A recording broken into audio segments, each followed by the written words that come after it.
is that at the end of the day, again, we are in the cybersecurity space. My job at some level is to scare you into buying our products. But I think that's actually, those headlines are going to be the exception, not the rule. I think over time, AI actually is going to make the web, make the internet more secure. And we see that every day. Our machine learning systems, we wouldn't have the arrogance to call them AI, but our machine learning systems take the feed of data of all of the traffic that flows through Cloudflare's network and are now surfacing new cyber attacks as threats that no human has ever identified before. And that ability for us to use an enormous amount of data, process it incredibly quickly, and actually turn that around and make the internet more secure as a result, I think is again, it's going to sound really scary in the short term, but over the long term, I think we're actually going to have a much more secure internet. Mm-hmm. It's going to be, and we should all just prepare ourselves, there's going to be a huge sort of wave of horrible headlines over the course of the next 24 months. Families that lose their life savings because it sounded like their daughter called them from a Mexican prison and said, you need to wire $1 million or I'm not getting out. The number of, like my elderly parents who get tricked into revealing some secret because someone who sounded like they were from their bank called up and knew a lot about them. AI is going to make that, the scammers' jobs, easier. And again, I think that those are going to be horrible, horrible headlines. And it does create some risk that anywhere that we have relied on someone sounding a certain way or looking a certain way in order to prove their identity, that's going to break down. But I think there are the obvious things, which are, we use AI internally now to help our customer support team be more effective. It hasn't, and we've hired fewer people in customer support, but they do a better job of that. We use it in our finance team to be able to predict when a customer is going to pay late, or when churn might happen, or when someone might be ready to upgrade. And I think everyone is going to find those sorts of areas.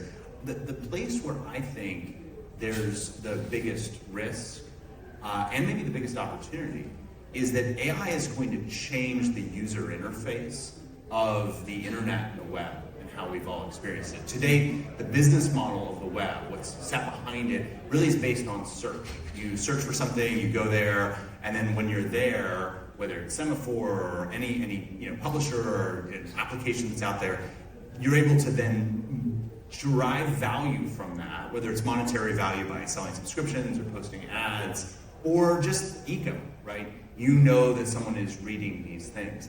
That is changing. We've already seen that change in relatively mild ways. And the best stat of this is 10 years ago, for every visitor that Google would send to you, they would crawl 2 pages. So the ratio was 2 pages crawled to 1 visitor. Today, the crawl rate has stayed exactly the same, but it's now 6 to 1. So what's changed? The change is that Google now answers 75% of the queries that they get without you having to leave Google. So you don't have to go to those 10 blue links and click to the original source. You're getting the answer directly on Google, and that's made it much harder for any original content creators that are monetizing through subscriptions or ads or anything like that. That's the good news. You look at OpenAI, the ratio is 250 to 1.